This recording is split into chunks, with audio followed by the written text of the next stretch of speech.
국민건강보험공단에 따르면요. 연간 100만 명의 사람들이 아토피 때문에 고민이라고 합니다. 환자의 절반이 또 9살 미만 어린이고요. 35%는 4살 이하 영유아라고 합니다.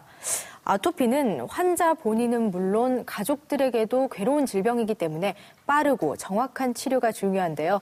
그래서 오늘 이 시간에는 서울여성한의원 김정호 원장과 함께 아토피 피부염에 대해 알아보겠습니다. 건조한 봄의 불청객 아토피 피부염. 근본 원인을 파악해 치료하는 것이 우선입니다. 사상체질과 전문의 김정호 원장과 함께 아토피 피부염에 대한 궁금증을 풀어봅니다.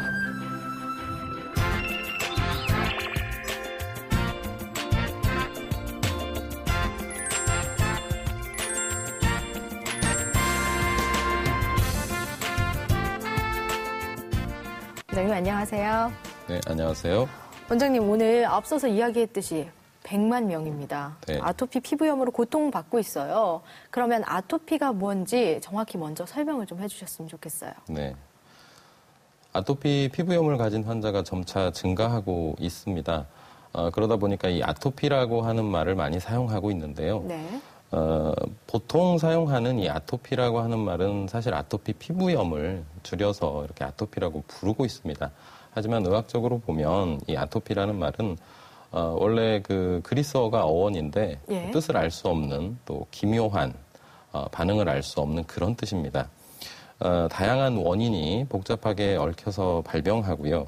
또 그 과정에 있어서도 완화와 재발을 반복하고 피부염이라든지 또 비염, 천식, 또 결막염 등과 같이 다양한 이런 유전적 원인을 매개로 해서 나타나는 질환들을 우리가 아토피라고 부르고 있고요.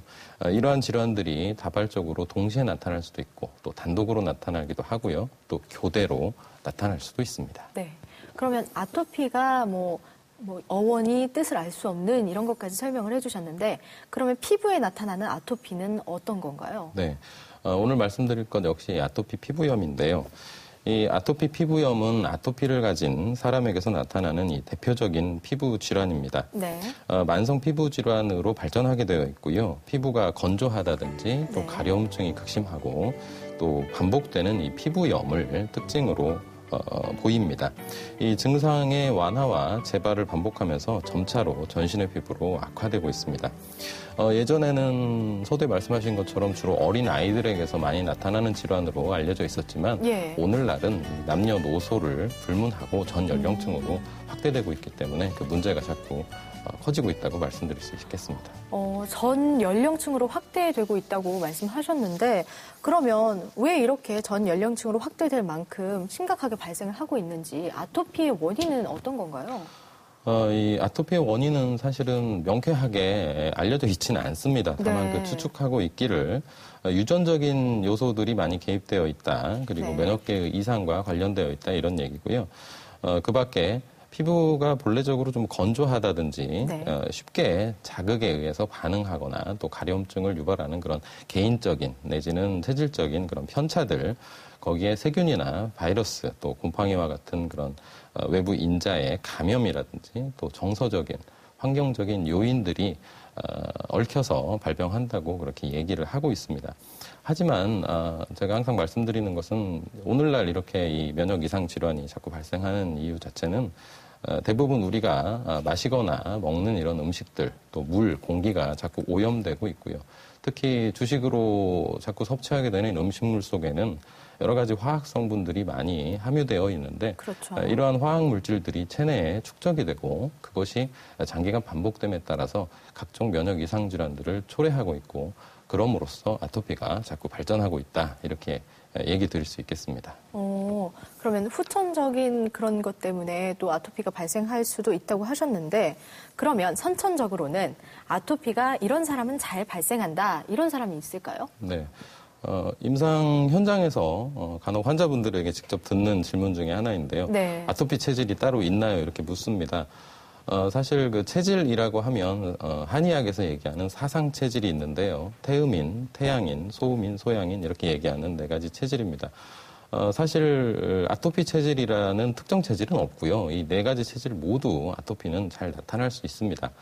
다만 임상적으로 보면 태음인이라든지 소양인들에서 아토피가 잘 발생하는 경향이 있었지만 시간이 경과하면서 사실 모든 체질에서 이 아토피가 현재 나타나고 있습니다. 그러면 우리가 이렇게 알아봤는데 원인에 대해서도 알아봤는데요. 그 아토피가 나타나는 증상들은 어떤 것들이 있나요? 네. 이 아토피 피부염의 주요 증상 하면 가장 먼저 떠오르는 것은 가려움증입니다. 그런데 가려움증 이외에도 피부가 건조하다든지 또 발진이 자주 일어나는 것, 또 피부에서 진물이 흘러내리는 현상들, 또 부스럼이나 비늘 같은 이런 껍질이 자꾸 벗겨지는 이런 모든 증상들이 아토피 피부염 환자에게서 볼 수 있는데요. 그 중에서도 가장 심한 것은 역시 가려움증입니다. 그런데 이 가려움증이 아토피에 있어서 문제가 되는 이유가 가렵다 보면 자꾸 긁게 되고요. 네. 피부를 손톱으로 긁게 되면 찰과상이 일어나게 되고 거기에 다시 2차적으로 세균 감염이 되기 때문에 피부 네. 상태가 좀 복잡하게 악화하게 됩니다. 또 이 가려움증으로 인해서 주위가 산만해지거나 또 아이들 같은 경우는 학습에 지장을 당연히 받을 수 있고요. 예. 또 성인 아이 할 것 없이 가려움증으로 인해서 밤에 잠을 깊게 자지 못함으로 인해서 체력이 점차적으로 약화된다든지 집중력이 떨어지고 어떤 학교 생활, 사회 생활 이런 그 정상적인 일상 생활을 유지하는 것이 힘들 정도의 그런 가려움증이 있습니다. 네, 일상생활에서 참 불편한 게 많기 때문에 시급히 치료하는 게 중요할 것 같은데 치료 방법에는 어떤 것들이 있을까요? 먼저는 아토피 환자가 오게 되면 이 환자의 아토피가 어느 정도 심한 단계인지를 먼저 파악을 해야 됩니다. 그렇죠. 저는 우선 아토피를 3단계 정도로 구분을 하고 있는데요. 첫 번째 1기 아토피라고 부르는 단계입니다. 이 상태는 아토피가 생긴 직후에 어떠한 그런 약물적 처치도 하지 않은 그런 순수한 아토피 상태를 말하게 되는데 네. 이때는 비교적 치료가 한방 치료를 시작하게 되면 치료가 잘 됩니다. 그리고 2기 환자라고 부르는 케이스들은 이 아토피가 생긴 직후에 스테로이드제라든지 또는 항히스타민제를 조금 사용한 이후에 다시 재발해 있는 그런 상태를 말하고요. 3기 아토피, 즉 중증 아토피로 제가 명명하고 있는 이 단계로 넘어가게 되면 여러 가지 이런 약물 치료를 반복하면서 증상의 호전과 악화를 계속 거듭해왔고 그로 인해서 피부에 광범위한 영역에 아토피가 발생해 있는 그런 상태를 말합니다.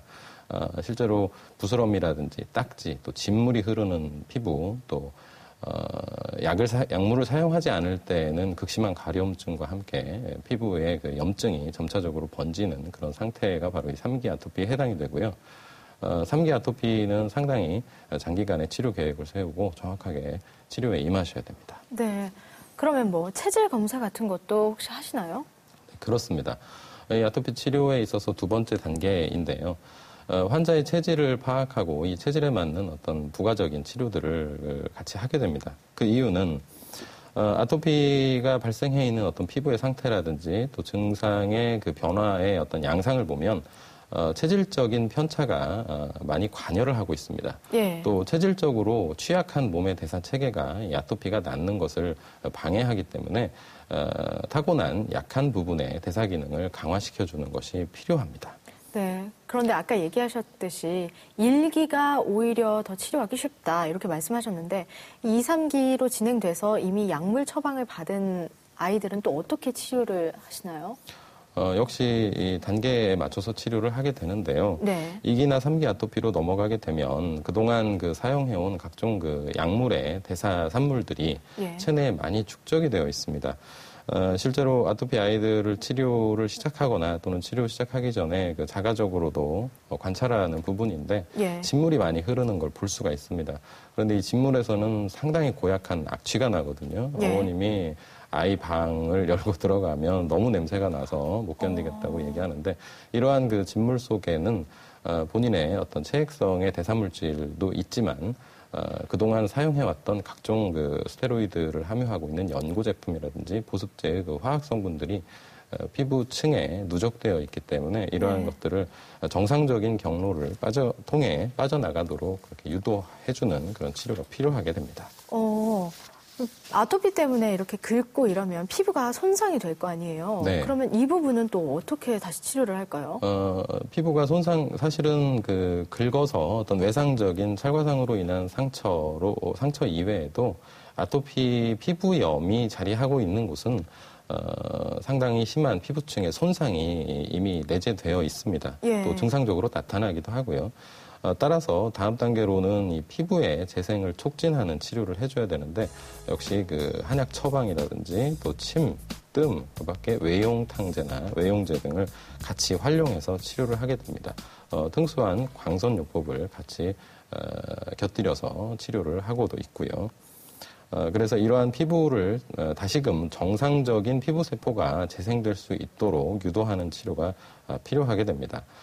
그런데 치료가 어느 정도 끝난 후에도 환자분들은 재발할지에 대해서 그렇죠. 네, 많이 염려를 하고 계신데 네. 재발하지 않도록 하는 그런 생활 습관을 교정해 주어야 됩니다. 서두에 말씀드린 것처럼 아토피는 오늘날 우리가 문명사회에 살면서 각종 우리가 마시고 먹는 이런 음식들 속에 함유되어 있는 이런 화학 물질들이 그렇죠. 원인이 되고 네. 있습니다. 따라서 다시금 그러한 생활로 돌아가지 않도록 네. 주의를 하셔야 되는데 가장 첫걸음은 가공식품, 인공식품 이러한 음식들을 멀리하는 것입니다. 네. 그런 얘기를 드리면 그런 음식들밖에 평소에 안 먹는데 어떻게 그렇죠. 해야 되냐고 어떻게 사냐. 예. 질문들을 하십니다. 사실은 시골 음식처럼 예. 시골 밥상처럼 식사를 하시는 것이 가장 좋습니다. 최대한 유기농에 가까운 그런 음식들 또 식재료를 직접 가정에서 조리해서 먹는 그러한 습관이 이 아토피를 재발하지 않고 또 건강한 피부 상태를 유지하는 데 가장 중요한 그런 내용이 되겠습니다. 네, 아토피로 고민하고 계신 분들께 도움이 되셨을 것 같습니다. 네, 오늘 이 시간 사상체질과 전문의 김정우 원장과 함께 아토피 피부염에 대해 알아봤습니다. 원장님 오늘 말씀 고맙습니다. 감사합니다.